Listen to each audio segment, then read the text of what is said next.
toți! Un nou episod de meu podcast și azi discut cu Andrei Sitari. Andrei, noroc! Salut! Hai, eu să încep deodată așa foarte dramatic, brusc. Cum să ajungi să lucrezi pentru Netflix? Oh, wow, ok. Eu nu am nicio rețetă specială cum să ajung să lucrez pentru Netflix. Însă eu am lucrat pentru Netflix pentru că așa s-au întâmplat lucrurile. Am făcut o școală în Franța, apoi m-au angajat la un lucru, apoi la altul, apoi la Netflix, apoi la altul și tot așa mai departe. Adică rețetă specială nu există. Nu, eu cred că totuși există un fel de rețetă, pentru că eu așa am început deodată ca să fie un fel de pseudo-clickbait, știi, ca oamenii să-i atrag.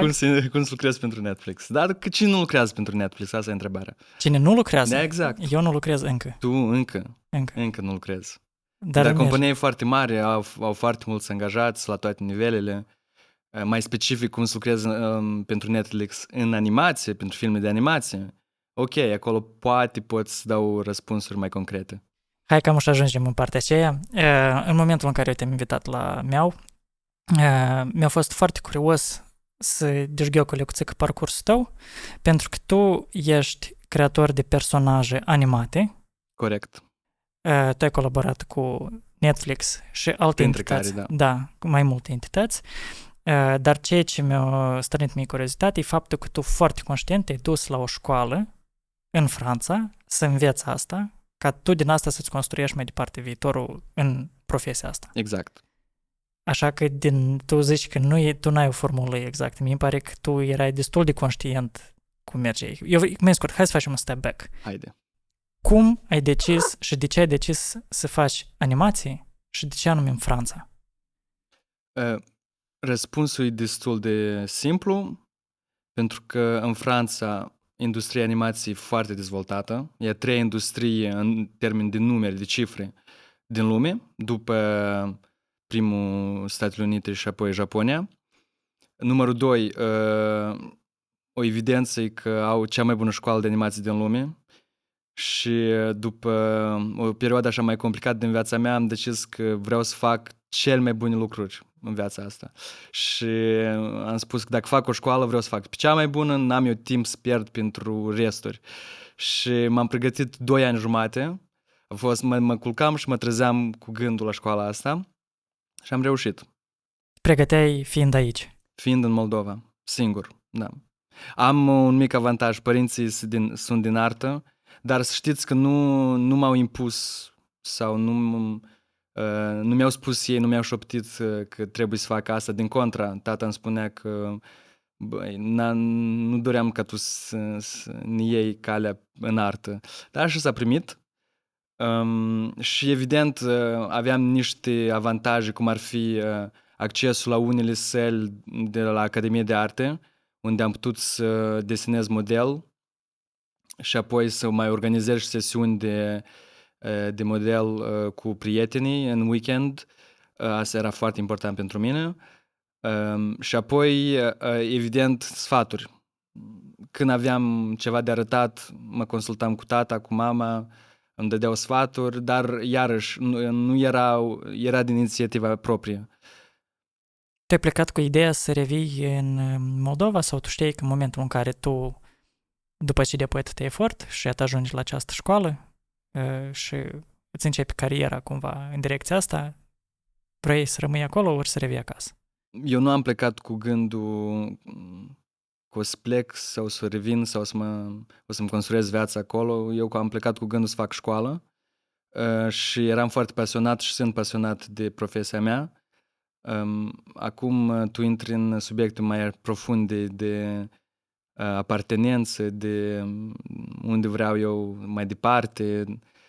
Moldova îmi place, dar îmi place sufletește, evident. Am crescut aici. Franța îmi place pentru că mi-am construit viața de adult acolo. Toți prietenii mei pe care i-am cunoscut ca adult sunt în Franța. Evident, am și prieteni în Moldova, de-aia îmi place să vin aici și mă străduiesc să vin destul de des. Uite, e a doua oară anul ăsta, iarăși o să primească o lună să stau. Și printre care și pentru a vota. De cât ai venit în Moldova, pentru a vota. Eu mă gândeam că te-ai venit în Moldova ca să vii la meu podcast.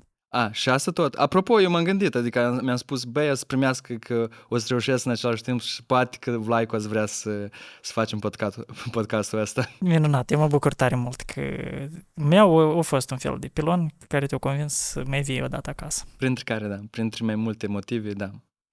Zi-mi, te rog, un lucru.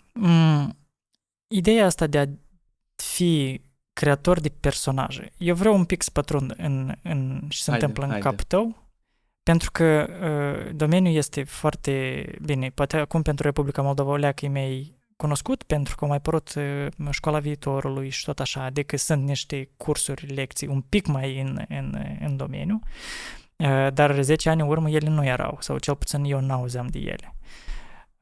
Cum de-ai decis tu că vrei să faci personajele astea?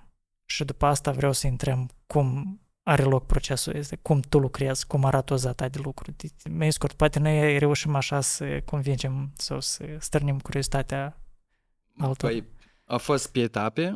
Prima etapă a fost că eu știam că vreau să lucrez într-o profesie creativă, poate în ilustrație, și eu de la 16 ani deja desenam, m-am deconectat absolut de toate subiectele gen matematică și chimia și mama m-a trimis la Colegiul de Arte Plămădeală. Apoi am decis că vreau să fac animația mai concret în Franța. Și când am început să mă informez despre animație, evident că m-am atașat foarte mult de designul de personaje. Asta e cum ar fi actorii în filme. E o profesie destul de complicată, pentru că posturile de muncă sunt mult mai reduse decât celelalte sfere din animație. Și dacă reușești să faci design la nivel înalt, ești un fel de rockstar. Rockstar în rândul celor care creează animații.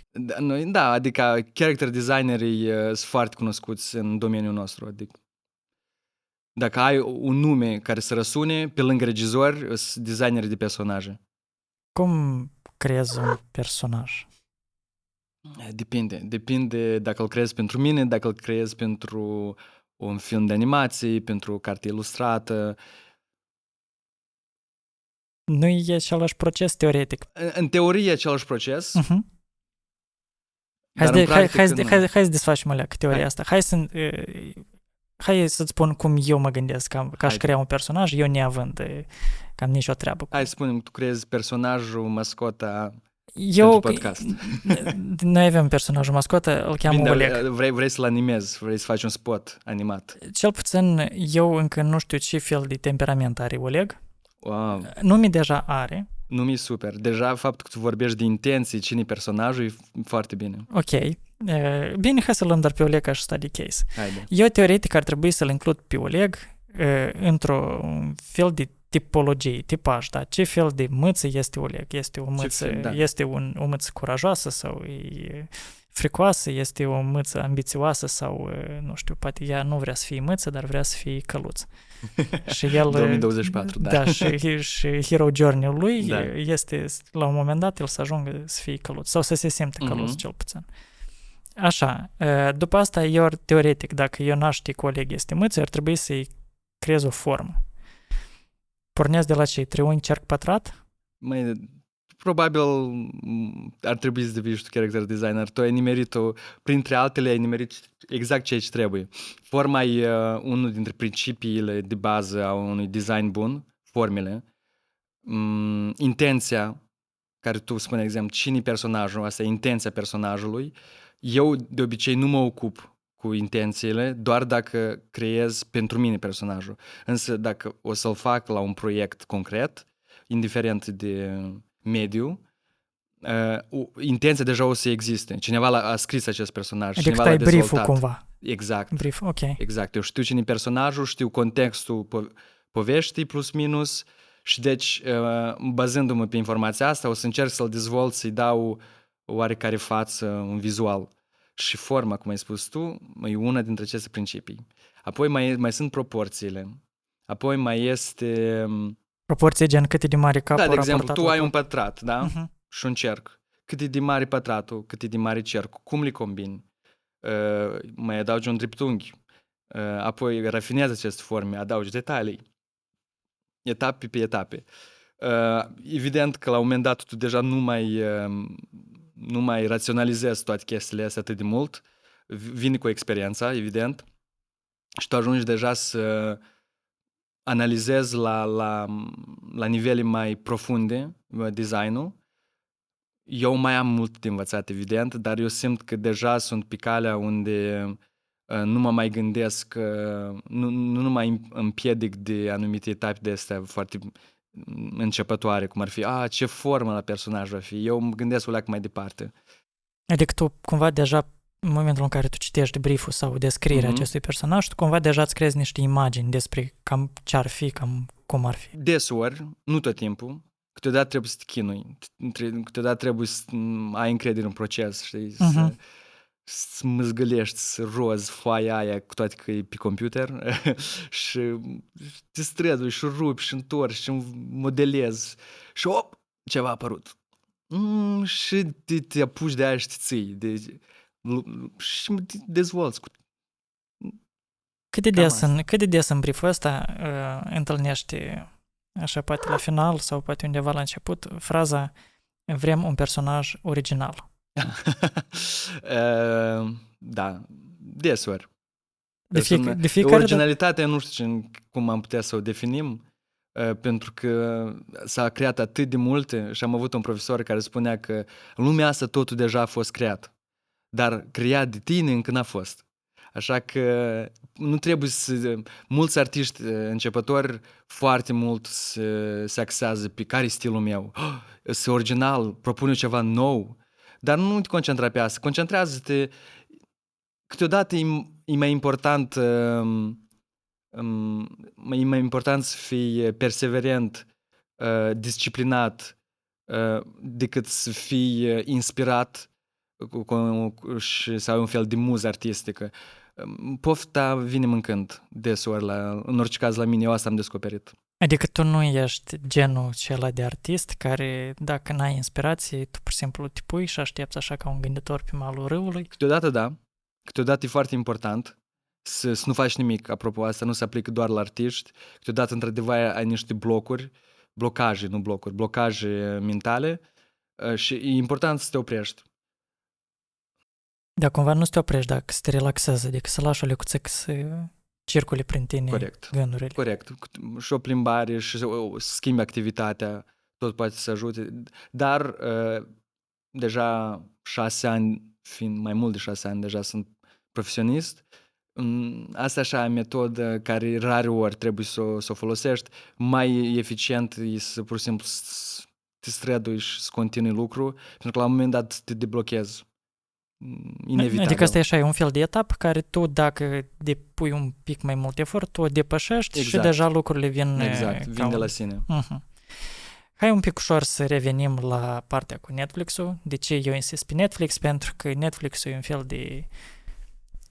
un fel de top. Adică tot, în animație nu e top, dar înțeleg ce vrei să spui. Este un fel de garant al calității. Adică pe Netflix slabe șanse să existe niște produse triste. Eu înțeleg ce vrei să spui, iarăși depinde Poți la ce... mă contrazici, adică asta e feeling-ul pe care l-am eu independent, iarăși raportat la experiența pe care am, nu neapărat cu animația pe Netflix, știi? Dar în general Netflix-ul, când îți pui un film, el e filmat, adică e un minim de parametri tehnici și estetici. Este un minim de standard, evident. În animație eu n-aș spune că e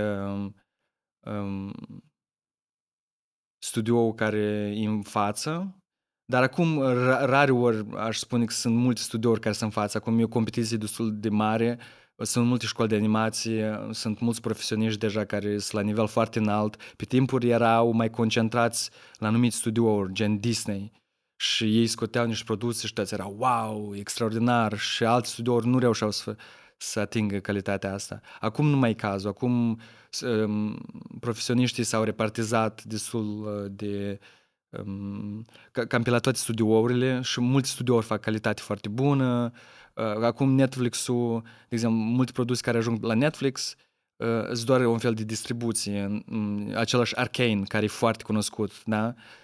E produs cu investiții și cu universul creativ, spunem, de la Riot Game, care au angajat un studio din Franța, Fortiche, care de fapt deja colaborau la anumite clipuri muzicale care existau pentru League of Legends și au văzut că colaborarea merge foarte bine și la un moment dat hopus 50 de milioane, 200 de milioane de euro, hai să facem 2 sezoane de Arcane. Ok, să faci. Și calitatea e extraordinară. Arcane acum de vorbă, bine, e pe Netflix, dar nu Netflix a avut inițiativă, ei au venit după aia. Ei, pe ultima 100 de metri, au spus, ok, hai, noi vă dăm și noi bani, dar o să-l puneți pe platforma noastră. Să fie un fel de coproducție.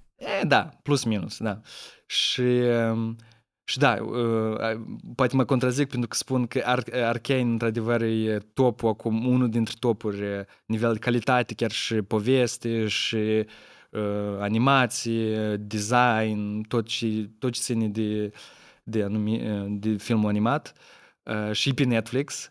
În schimb, nu a fost Netflix ăla care au creat, pentru că sunt produse lungmetraje făcute de Netflix, chiar de Netflix. Ei angajează, ei au studioul lor și ales, eu aș spune că sunt ok, dar nu e calitate excelentă, spunem, cum e Arcane. Ok, bun. Iată, tu un pic ușor ne-ai schimbat perspectiva viză. Adică eu sunt conștient că Netflix-ul pe lângă producții ei și distribuitori de conținut. Dar oricum, ca să ajungă Netflix-ul să achiziționeze de la tine un produs vizual, da, evident. dar gen trebuie să... Adică el nu cumpără orice. Despre asta e nu vorba. cumpără orice, dar în același timp ei cumpără, foarte deschiși să cumpere multe produse. Sunt foarte multe seriale și filme de lungmetraj care sunt produse în Franța, investiții de la CNC-ul francez, printre alți coproducători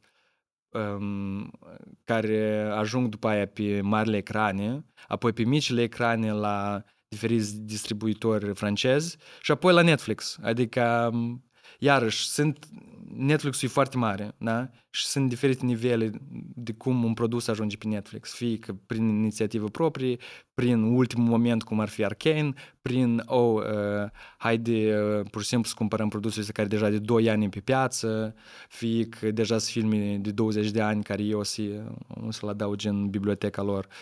Da. Că pur și simplu oamenii să aibă acces oricând să-l privească. Corect. Mi-e interesant cum decurge procesul în momentul în care colaborez fie cu Netflix, fie cu alți distribuitori sau case de producție. Mi-e interesant atât tu ca parte a echipei, pentru că îmi dau seama că sunt implicați mulți oameni. Cum are loc această? Cât de des se face schimbul ăsta de idei? Cât de des au loc feedback-uri? Eu pot să povestesc proiectul meu concret cum a fost. Da, hai. Deci, în LA este filiala studioului de animație Gaumont, care e un studio, care e o companie de fapt foarte mare franceză și au un studio de animație Gaumont Animation și au filială în Statele Unite. În Statele Unite ei au decis că vor să adapteze o bandă desenată din anii 90 cu un iepure samurai. Și în filiala din Los Angeles erau showrunnerul, ăsta e practic regizorul la serial, era director artistic, mai scurt persoanele astea mai importante, producătorii, și au găsit finanțare la Netflix. Apoi, la Gaumont, Paris, noi eram parte de preproducție. Preproducția asta e tot ce ține dezvoltarea vizuală, storyboard-ul, scenariu, partea incipientă a serialului. Și apoi producția era făcută într-un studio din India, pentru că bugetul nu era enorm și respectiv s-a luat decizia asta să exporte, adică partea mai laborioasă a procesului și respectiv o să fie mai ieftin. Și s-au dus și au căutat un studio din India. Deci îți imaginează de că mulți actori participă la crearea unui produs. Eu personal am fost pe character design, am lucrat timp de un an și un pic. Noi eram o echipă de 5 character designer, apoi 4, am spus în franceză 4 character designer. Eram cu un supervizor extraordinar, el era foarte bun în ceea ce făcea și el a făcut designul la majoritatea personajelor. Am învățat foarte mult de la dânsul, a fost o experiență foarte interesantă, cu toate că produs final, într-un final, e așa și așa. Adică eu nu l-am privit în întregime. Eu mi-am făcut treaba și mai departe la următorul proiect, știi? De ce, iată, procesul ăsta de creare a unui produs necesită atât de mulți actori să fie implicați? Aici totul se limitează la bani sau la talente sau la... de care Eu aș spune la bani, pentru că dacă avea aceeași echipă, proiectul, dacă avea aceeași echipă care au avut-o în Paris, în Los Angeles, era minimum de 2 ori mai mulți bani. Și dacă mutam producția din India în Franța, de vreo 3-4 ori mai scump. Și nu vorbim dacă din Franța în Los Angeles. În Franța, avantajul Franței e că au creat foarte mulți profesioniști de rang înalt. Nu știu dacă e termenul corect. Pentru că ei lucrează la proiecte foarte mari. Ei sunt în calitate de regizor, de directori artistici, de production designer. Asta e mai presus de art director, de director artistic. De designer de personaj, gen personajele în How to Train Your Dragon, ăla de la DreamWorks, da? Sunt făcute de un francez. Personaje din Kung Fu Panda, design de personaje de francez. Și pe lângă mulți lucrători care au lucrat la proiectele astea mari, care toți sunt francezi. Da, Franța au exportat foarte mult talent și ca să ajung la răspuns, după mine sunt banii. Asta e, de-aia și așa mulți actori, de-aia și multe localități geografice pentru a construi un proiect. Tu știind că tu te implici emoțional într-un proces creativ, până la urmă totul se rezumă la bani sau cumva banii sunt generatorul. Eu nu mă implic emoțional. Deloc. Adică pentru tine e doar o muncă tehnică. E o muncă de care sunt pasionat și eu, în dependență de responsabilitățile mele la proiect, o să gestionez și implicarea mea emoțională. Acum, de exemplu, sunt într-un post mai nou, sunt director artistic la o adaptare de bandă desenată franceză care a avut destul de mult succes și o adaptează într-un mini-serial de 6 episoade. A fost neașteptat să ajung cu postul ăsta, dar uite, așa se mai întâmplă, oportunități, spunem, din Uniunea Europeană și la un moment dat a început foarte emoțional bine, lucrez de o lună și ceva, dar la un moment dat am văzut cum mă atașez emoțional de anumite decizii, pentru că am un post mai important, știi? Și a trebuit să gestionez anumite cu emoțiile astea care apăreau ca să nu scriez după aia conflicte nenecesare și să-mi dau seama și care sunt limitările postului meu ca să nu le depășesc și iarăși să apară întrebări sau să ne tragem de păr. Mai scurt, încerci să creezi un soi de management emoțional da. În raport cu munca pe care ai. Adică dacă trebuie să te implici emoțional, hai altfel. Dacă te plătesc să te implici emoțional, tu te implici emoțional. Dacă nu te plătesc să te implici, atunci nu te implici. Exact. Adică eu aș spune că cel mai emoțional trebuie să fie regizorul, ăla care e responsabil de totalitatea proiectului, unde el practic ia deciziile cele mari. Poți mai fi emoțional, adică să te mai deranjezi, să te mai frustrezi, să te mai enervezi, să te mai... Dar dacă tu ești un simplu lucrător, de exemplu, tu ești responsabil de design de personaje și tu ai un director artistic, la mine și s-a întâmplat, care era clar mai puțin capabil, tehnic vorbind, în design de personaj și eu nu eram de acord cu multe din feedback-ul lui, eu, pur și simplu, m-am detașat fără ca să scad din calitatea producției mele. Pentru că e incorect, adică tu ori pe tot să-l ai, ori nimic, știi? Adică mi-am spus mie, bine, eu nu sunt de acord cu ce spune persoana asta, dar ei mă plătesc pe mine, nu eu pe dânsii. Și eu o să le creez ceea ce vor ei, da? Atâta timp cât după mine este un oarecare standard de calitate.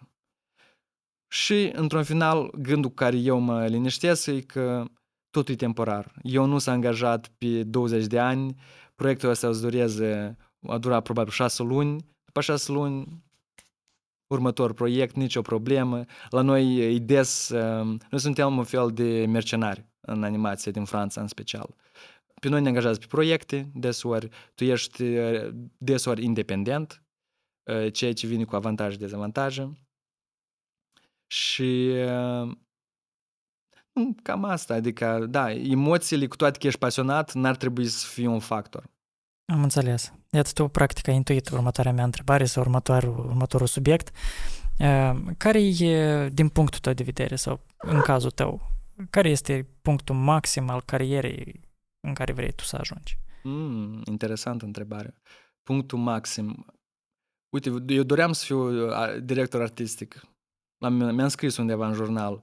Uite, în următorii 5 ani să particip la unele expoziții, să fiu director artistic, să lucrez la un lung metraj. Și cam pe toate le-am făcut. Și acum și director artistic, ok. Și nu știu, adică înainte eu aveam visuri mari, să ajung la Disney, evident la școala asta care tot am ajuns. Și de fapt experiența să ajung la școala asta a fost atât de importantă în viața mea, pentru că m-a făcut să realizez multe chestii. Și o să le partajez cu tine aici dacă vrei. M-a învățat ce înseamnă să ai un vis puternic, care pare nerealizabil. Tu din Moldova vrei să ajungi la cea mai bună școală de animații din lume, evident din Franța era, adică acolo toți francezii doreau să ajungă, unde erau doar 25 de locuri. Doar 25 de locuri pe an. Tu din Moldova, tu cine ești? Tu? Adică mie mulți mi-au spus când eu am partajat visul ăsta cu oamenii, mie m-au spus, mă luau de râdere, ori adică se uitau straniu la mine, gen, tu cine ești? Adică... Și am aflat că dacă te ții de un vis și ai oarecare un plan, chiar și fără plan, numai îți dorești să te duci în direcția aia, eventual tu, pe tine universul o să te ajute și tu o să ajungi. Și la a doua etapă, de ce e important experiența asta, e că când ajungi să-ți împlinești visul ăsta, care m-am trezit și m-am culcat timp de 2 ani jumate. Eu altceva nu consumam, adică spiritual, eram doar asta. Și când am ajuns să ating visul ăsta, pe mine m-a întreținut psihologic, spunem, am fost fericit, exaltat, entuziast, 3 luni, poate. Ai mult. Tu așa ai avut o leacă de combustibil. Pentru că pe lângă școală au fost și nouă țară, noi oameni, adică nu a fost doar școală. Și după aia caz iarăși. Și atunci să încep să pui întrebările, ce e important în viață și să te întreții doar din visuri, adică acum ok, am ajuns la asta, dar să-mi pun alt vis, nu e sustenabil pe termen lung. Tu trebuie să visezi, tu trebuie să ai scopuri, dar mie mi se pare că la un moment dat tu o să fii nefericit lungi perioade din viața ta, pentru ca să fii fericit o scurtă perioadă din viața ta, pentru a fi iarăși nefericit lungi perioade din viața ta. Și trebuie de găsit un echilibru. Și în cazul tău, care a fost echilibru? Bună întrebare. Nu știu. 4 ani la școală au fost complicați pentru mine. Eu încercam să mă găsesc, trebuiam să mă adaptez la o limbă nouă, la o cultură nouă, să-mi fac prieteni, să devin adult, pentru că eu 22 de ani din viața mea am crescut acasă, la părinți, practic, da? Și după aia la 22 m-am dus în Franța și acolo de sine stătător, ceea ce a fost super, evident, doar a fost greu. Și după școală, dar după presiunea, știi, de a fi pentru că eu eram conjurat de oameni extraordinari, foarte deștepți, foarte ambițioși, mult mai ambițioși și mult mai deștepți ca mine. Și era o presiune foarte mare, evident. Și acum sunt prieteni foarte buni și sunt inspirații continuu pentru mine. După ce am terminat școala, mie mi-a stat direct mai ușor pe suflet. Pentru că iarăși am devenit independent cum eram înainte de școală, când mă pregăteam de școală. Și acum, pentru mine, răspunsul iarăși se învârte în jurul banilor, din păcate, dar nu cu rău să o spun, pentru că e mai ușor să măsori reușita ta în viață, dar și nu spun neapărat că oamenii bogați au mai mult succes decât alți oameni, dar spun că dacă eu reușesc să câștig viața făcând un lucru de pasiune și să mă întrețin, să mă duc într-o vacanță, să îmi cumpăr, dacă am nevoie, o haină bună, băi, eu sunt fericit, eu sunt mulțumit. Și adică e foarte banal, dar visuri de astea gen mari, extraordinare, ele nu mă mai hrănesc atât de mult. Dar, o mică paranteză, trebuie să le ai, că de altfel te ofilești. Eu Tu ai vrea să fii rockstar în rândul creatorilor de... Eu îți devin, dar asta e cu timpul. Hai să fie un fel de maraton.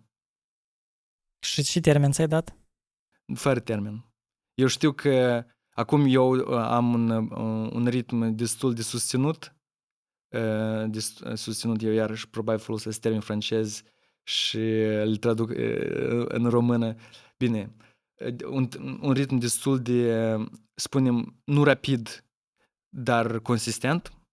Și eu, una din valorile mele e să fie progres tot timpul. Dar cum îl măsori? Gen, tu foarte repede ai ajuns să colaborezi cu Netflix. Bun, dar asta nu e, după mine, nu arată dacă ești bun sau nu. Da, și arată, dar în cazul ăsta. Adică eu nici nu știu, dar și termeni de comparație să folosesc. Pentru mine, în profesia mea, să arăți că ești bun, tu trebuie să lucrezi la lungmetrajele americane. Create de Disney și de... Nu neapărat, printre altele. Dar deja dacă ești în lungmetrajele americane, acolo unde se investesc 10 de milioane și unde voi sunteți în character design 2-3 oameni la o oră jumate de film, atunci tu poți spui că ești probabil printre cei mai buni din lume. Pentru că acolo e industria numărul 1, dacă te angajează. Și am prieteni care lucrează acolo, adică tot în design de personaje. Din clasa mea, care muncitori ai care spun că sunt extraordinari. Tot la Netflix, printre altele, Disney, Pixar, Laika. Trebuie să pun o întrebare așa curioasă, acum mi-a venit. Să presupunem că nu contează. Republica Moldova creează, sau o companie din Republica Moldova creează un lungmetraj de animații care câștigă Oscarul. Super, bravo, felicitări. Poți fi considerat top în cazul ăsta, tu nelucrând la un lungmetraj în Statele Unite sau cu Statele Unite? Depinde. Un lungmetraj, dacă câștigă Oscarul, nu îl câștigă pentru că are un design de personaj bun. Eu vorbeam strict de profesia designerului de personaj. Strict de profesia asta. Ok. Dacă vorbim de... În schimb, dacă tu o să-mi spui că acum eu sunt în detalii care tu nu le cunoști, dar dacă am făcut un lungmetraj în Moldova, unde eu am făcut design de personaje, de vorbă, și am câștigat cel mai bun character design la Annie's. Annie's asta un fel de echivalentul la Oscar numai pentru animație, care tot se decernează în Statele Unite, în Los Angeles. Atunci da, atunci evident dacă eu câștig premiul pentru cel mai bun character design din lungmetraj, indiferent unde nu s-ar întâmpla, oricum e un fel de semn că, uite, tu reușești să fii un profesionist bun, de talie înaltă. Ies că în domeniul tău, ca în multe alte domenii, recunoștința internațională care se manifestă prin premii, asta e indicele calității unui... Printre altele, da. Premiile, da. Dar eu aș spune că nu trebuie neapărat să ai premii. Iar aș spune, dacă tu reușești să lucrezi la un lungmetraj, Iar în calitate de designer de personaje, la un lungmetraj american, tu poți să te consideri fiind printre cei mai buni. Pentru că la un lungmetraj de 10 de milioane se angajează cam până la 5 designeri. Asta e foarte puțin. Și lungmetrajele nu sunt sute pe an. Sunt foarte puține. Înseamnă că din toată masa de designer ai fost ales ca să contribui la filmul ăsta și respectiv poți spui că, băi, poate că sunt printre cei mai buni. Dar asta nu contează, chiar nu contează. Recomandă-mi atunci și mie și celor care urmăresc 5 lungmetraje de animație pe care e că ți-o plăcut. Pot fi din toate timpurile, pot fi, nu știu, mai recente, de ultimii 5 ani, de exemplu. Că eu filmele de animație, asta așa, o scurtă paranteză, dar mă scuzați. Eu am cam încetat să le privesc. Eu privesc din când în când datorită Ilincăi. Ei plac filmele de animație. Și ultimul la care am fost e Inside Out 2. Și cum ți-a părut? Nu ne-a plăcut. Adică și mie mi-a plăcut. Eu nu aveam mari așteptări, dar noi cu o zi sau cu 2 zile înainte să privim pe al doilea, l-am văzut pe primul și mie mi-a plăcut și primul. Adică e o nouă perspectivă asupra unor evenimente, știi, unor realități care ne înconjoară. Și Soul mi-a plăcut, tot datorită Ilincăi am privit. Dar până atunci eu cred că, nu știu, fiind la școală, poate am mai văzut câte ceva. Dar la un moment dat așa, parcă am simțit că m-a depășit filmele de animație. Uite, filmul de animație nu e un gen, e un mediu. Poți să povestești orice poveste. Eu am lucrat în 2019 ca animator la același studio care acum sunt director artistic, la un lungmetraj care era un documentar animat despre un refugiat din Afganistan care a ajuns în Danemarca. A fost, apropo, nominalizat la 3 Oscar-uri. Și nu mă consider, Doamne ferește, să mă consider printre cei mai buni. Nu, asta nu e indice. Adică unul din eu asta opresc o lecuțăcă și eu să încerc să-mi dau seama și se întâmplă în capul tău raportat cu unul din filmele la care tu ai lucrat a fost nominalizat la 3 premii Oscar. Dar n-a câștigat, da. Eu mai zic o dată. Unul din filmele la care tu ai lucrat a fost nominalizat la 3 premii Oscar. Nominalizat. Da, nominalizat, corect. Nu pur și simplu a fost creat un film și el cândva a fost văzut din adică el a fost nominalizat. Da. Din sute de producții, din mii de producții, zeci de mii poate. Poți să-ți oferi o lecuță de gratitudine față de tine. Pentru asta că la mine au fost contribuții foarte mică. Eu am lucrat doar 3 luni la dânsul, am animat câteva cadre, nu știu câte erau, vreo 20 poate, adică puțin. Și echipa a fost foarte mare. Și eu mă bucur foarte mult că filmul a reușit. Foarte mult. Dar asta trebuie să bucure, în primul rând, producătorii care au găsit banii, care au crezut în proiect, regizorul care a crezut și a lucrat la proiectul ăsta, oamenii, poate, nu știu... Oamenii care au lucrat în spate. Da, adică, da, noi am fost ca un fel de... Am contribuit, evident, dar nu știu cum să explic. Eu mă bucur foarte mult, dar nu mă simt că asta... E reușita ta. Că e reușita mea, nu. Ok, bun, sorry. Această paranteză mi s-a părut importantă pentru că nu oricine ajunge să facă chestii și cu atât mai mult nu oricine ajunge să facă niște chestii care până la urmă ajung să fie nominalizate la 3 premii Oscar. Asta așa, o scurtă paranteză, închidem și revenim. În schimb, filmul nostru de licență, care l-am făcut în anul 4, cu prietenii mei foarte buni, unde am fost toți considerați regizori, așa la noi la școală. 5 elevi la un film de scurtmetraj de 7 minute, toți regizori suntem, toți cu idei, respectiv multe emoții, ne tragem în păr, ne scuipăm, parte din proces. Am câștigat la cel mai bun film de animație studențesc la Festivalul de Animație din București, Animest. Și de ala mă mândresc foarte mult. De ce? Pentru că Animest, Vlad Ilicevici a organizat în 2011, a început să organizeze un workshop de animație care dura, eu nu mai țin minte, 2 săptămâni poate. Eu am participat, dacă nu greșesc, la 2 ediții și era într-o pensiune lângă Bran, între Bran și Munți, spunem. Extraordinar a fost experiența și eu cum eram în procesul de pregătire pentru școală, evident, cum spuneam, universul te ajută. Și vine tata într-o zi și spune, uite, eu am văzut un poster la Academie că se organizează un workshop de animație. Cel mai bucuros om din lume a fost. Repede am aplicat, am pregătit, am trimis, m-au luat. Așa de super a fost experiența. Eu tot mă gândesc la dânsa. Era și un câine frumos acolo. Alergam cu dânsul pe câmpii, prin munte. Am avut mentori buni. Dan, Sergiu, Vlad, evident, care era mastermind-ul din spatele workshop-ului. Și mi-a rămas niște memorii atât de, nu știu, de dragi și tot mă gândesc la dânsele. Adică am fost un mic treaptă din viața mea de animator.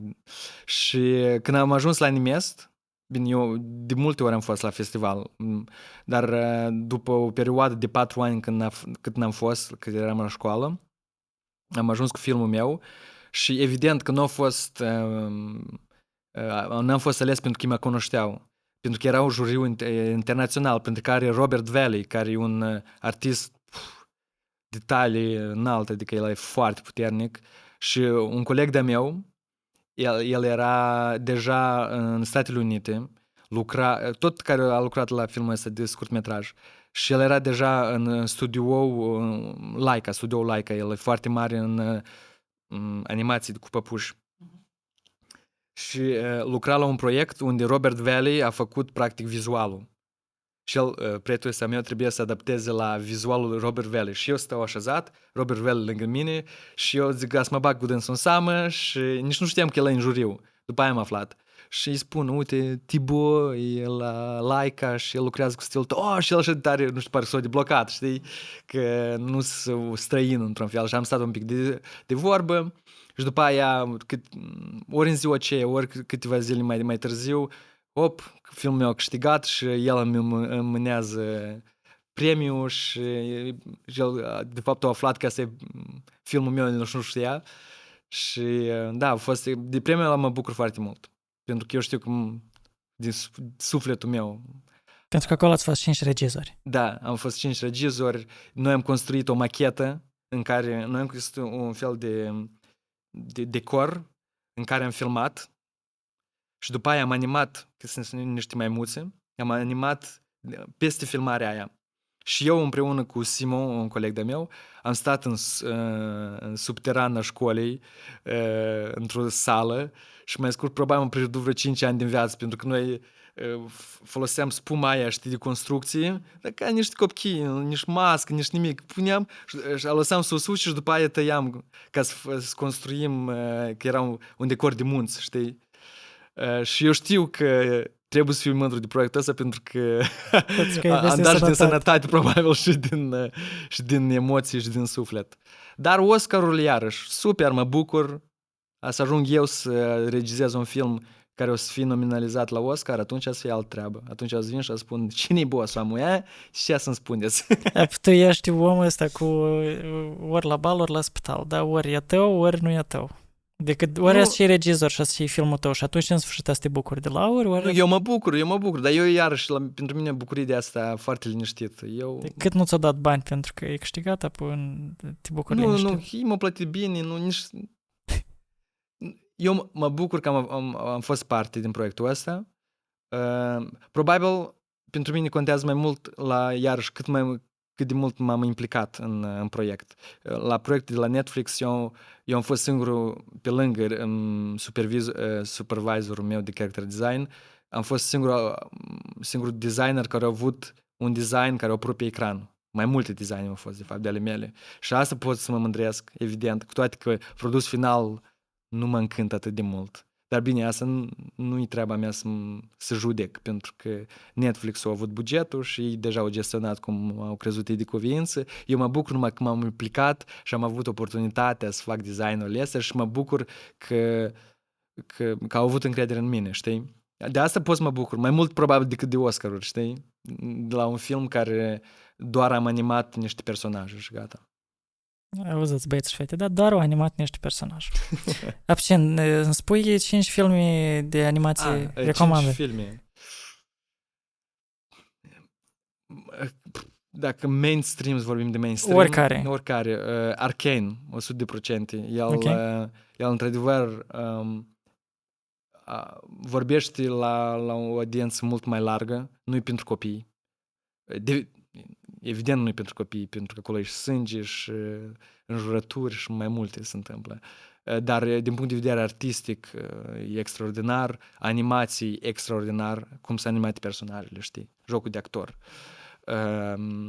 Ca storyboard super tare și sunt foarte inspirat de artiștii care au lucrat la proiectul ăsta. Apoi, evident, Miyazaki, evident, toată lumea îl cunoaște pe Miyazaki. Mie îmi place mult Miyazaki, îmi place Totoro, vecinul meu Totoro, pentru că mi-aduce aminte de anime din sat. Pentru că acolo tot fetițele se duc cu tata în sat și păduri și nu știu, este așa un echivalent pentru mine. Apoi din Disney, 2 filme tari mă încântă, dar iarăși mă încântă, de ce? Pentru că eu m-am conectat emoțional cu ele când eram copil. Ok. Când eram copil. Arcane am rezonat cu dânsul când deja ca adult, dar de exemplu Imperatorul Cusco, în engleză ar fi Emperor's New Groove, e filmul meu Disney preferat, nu mulți îl cunosc, poate îl cunosc, dar nu îl cunosc atât de bine ca clasicele, știi? Dar pe mine tare mă amuză pentru că personajul principal mi-aduce aminte de mine, el așa e nebun, un pic arogant, dar pentru că eu am fost arogant când eram mai tânăr, acum viața m-a domolit o leacă, știi? Dar apoi și el schimbă, personajul principal tot schimbă, de asta e parcursul lui, el era prinț, foarte talentat, tot să-l pupi pe la picioare și nu știu ce, și după aia cu timpul dă cu nasul în probleme și după aia își spune întrebări, poate eu sunt problema, după aia, știi, există un proces, știi, un lucru asupra sa și la sfârșit, evident, el e foarte amuzant și s-a mai liniștit din calitățile negative. Apoi Tarzan tare îmi place. Când eram copil, eu își desenam și printre altele, de-aia și am decis și animația vreau să fac, pentru că unul din animatorii de la Tarzan, Glen Keane, foarte cunoscut în industria noastră, mă uitam la video cum el desenează. Și la un moment dat el a spus că, uite, animatorul e ca un actor cu un creion în mână. Și eram acolo, știi, la 19 ani. Wow, ce de profund! Eu tot vreau să fiu animator. Și hai să ne uităm în Franța. Sunt școli de animație. Scriu pe internet, caut. Și așa am găsit școala. Tarzan, Emperor's New Groove, vecinul meu Totoro, Arcane. Și acum dacă suntem tot în perioada de Halloween, de la Laika, unde un prieten foarte bun lucrează, am boss-ul mare pe personaje, e Paranorman. N-am văzut. Știuți, e foarte așa, e amuzant, e în spiritul Halloween. Mai scurt, v-ați notat, cel puțin știți din partea unui, sau aveți deja o recomandare foarte exactă, din partea unui om care a participat la proiecte și cu Oscar și cu Netflix-ul, de el asta nu știu de ce nu recunoaște, dar mă rog. Recunosc, le-am recunoscut. Așa, dar după ce trebuie eu de 3 ori să enunț, că zic, poate eu ceva n-am înțeles. Adică 3 Oscar. Ok, bun, rămâne subiectul ăsta în spate. Eu vreau să înțeleg, poate tu reușești să-i convingi, iată, imaginează-ți că noi acum discutăm despre subiectul ăsta și ne privește, nu știu, un tânăr de 17-18 ani care cumva cochetează cu ideea de a se implica, iată, în domeniul ăsta creativ. Ce l-așteaptă iată, în parcursul ăsta lui? Cu ce s-ar putea confrunta? Care sunt avantajele, dezavantajele domeniului ăsta? Acum, probabil toată lumea se confruntă cu o problemă. E apariția inteligenței artificiale. Eu pun în ghilimele pentru că, de fapt, nu inteligență. În schimb, e artificială și n-aș spune că e periculoasă, dar eu cred că e important pentru progresul umanității, dacă e o să fie bine integrată. Dar la moment de față, evident că sperie foarte mult oameni din industria noastră, pentru că au apărut limbajele astea care generează imagini și unele studiouri de rea credință încep să cocheteze cu ideea de a folosi mai mult și a înlocui artiștii cu inteligența artificială. Și evident, asta e primul obstacol.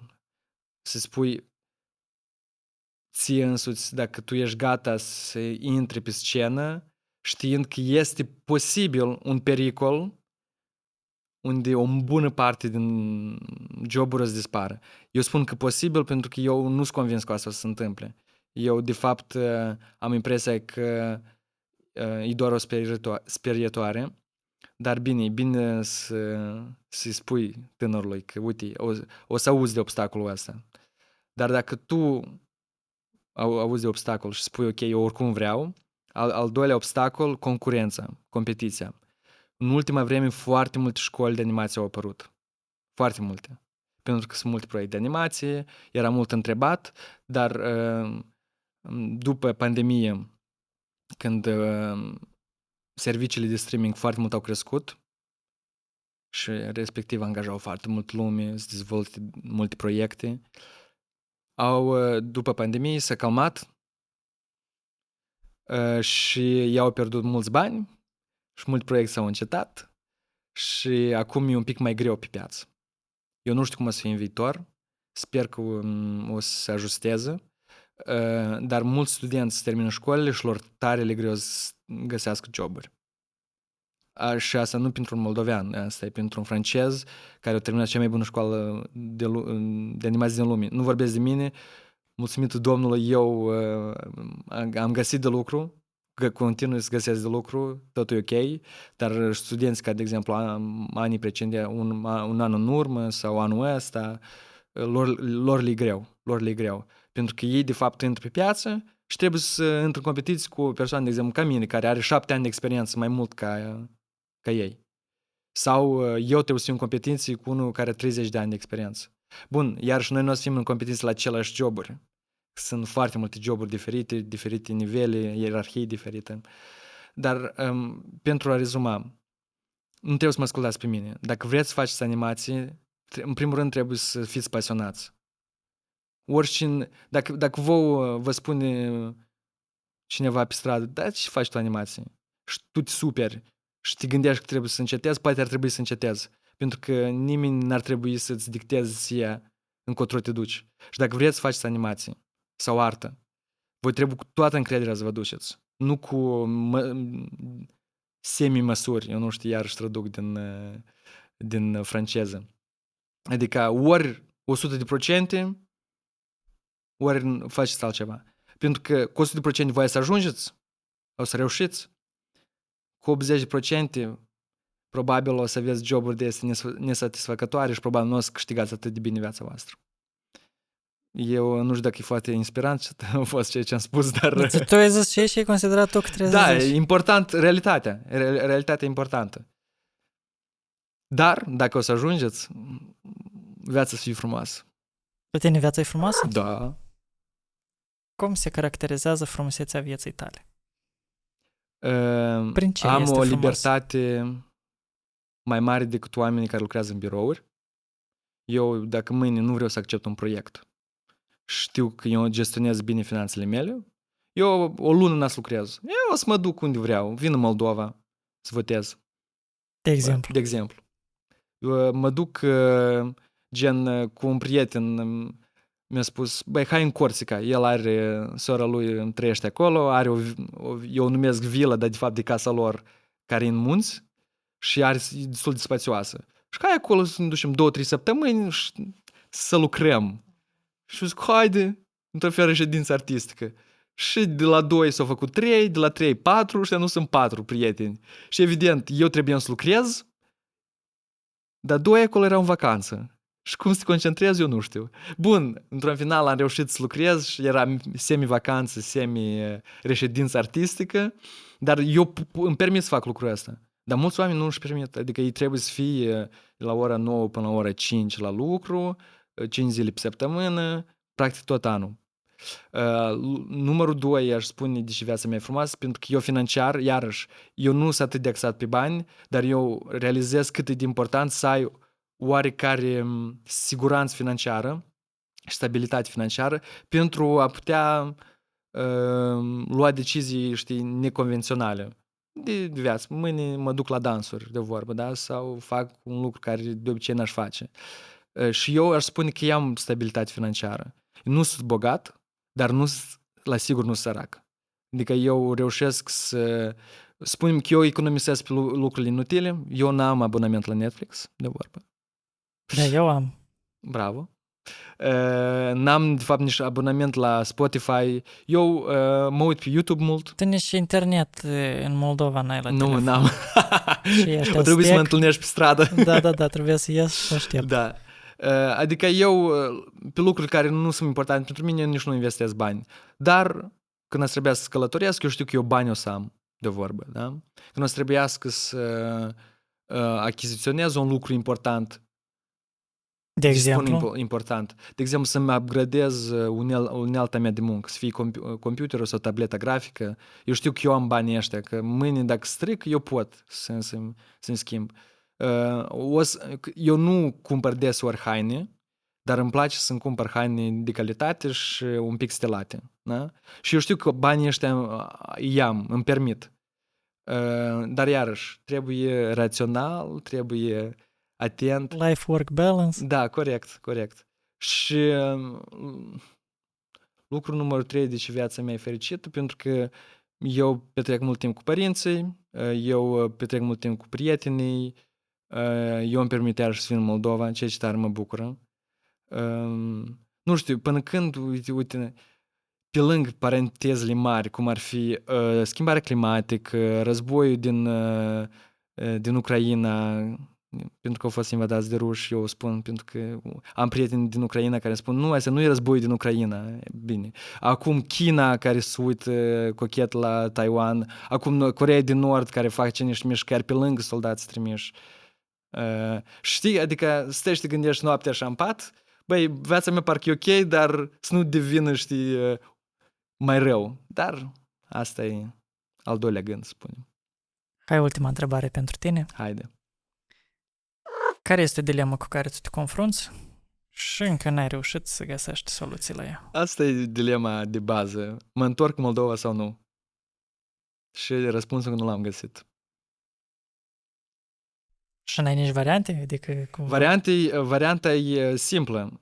Dacă, iarăși, sună foarte mult ca o publicitate sau propagandă a ideii de reuniune cu România sau integrarea europeană. Dar pentru mine, Moldova fără acești doi factori, da? Unde o să fie securitatea Uniunii Europene economică și integrarea în toate sistemelor administrative financiare, da?